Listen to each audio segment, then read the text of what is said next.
The new administration in South Korea says it plans to offer North Korea vaccines and other forms of medical aid. North Korean leader Kim Jong-un has expressed dissatisfaction at his regime's handling of what it claims is its first domestic COVID-19 outbreak. He's implementing strict measures to contain it, including a full nationwide lockdown. Our Unification Ministry correspondent Han Seong-woo has the details.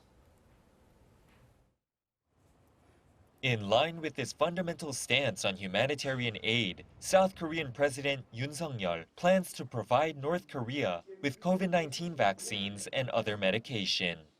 That's according to spokesperson Kang In-sun, who said in a written statement on Friday that specifics will be discussed with the Kim Jong-un regime.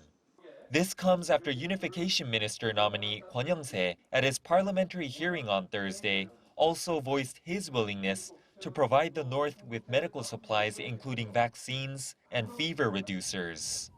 North Korea, just a day after it officially confirmed its first outbreak of COVID-19, revealed through state media on Friday that it's facing a threatening surge in infections that has resulted in 6 virus-related deaths. It's prompted Kim Jong-un to lock down the whole country and heavily criticize gaps in his regime's antivirus measures during an inspection of the North's National Quarantine Emergency Command Center on Thursday, where he not only called for the isolation of the ill, but also the adoption of scientific methods of treatment and the mobilization of medical supplies. The KCNA reported that Kim was briefed on site regarding over 350,000 North Koreans that have fallen ill from a fever with an unknown cause since late April, of which around 160,000 have fully recovered.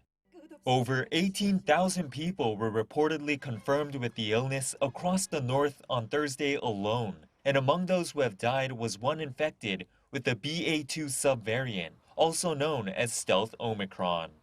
Earlier on Thursday, Kim had chaired a Workers' Party meeting to discuss the regime's response to the, quote, maximum national emergency, where video footage from Korean Central Television showed him wearing a mask in public for the first time. Radio Free Asia reports the World Health Organization is in touch with the North's health ministry officials and is still committed to offering help on acquiring COVID-19 vaccines through the COVAX Global Vaccine Sharing Program, which the regime has so far declined.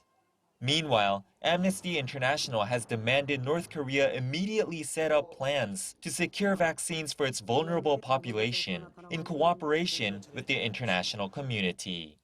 Han Seong-woo, Arirang News.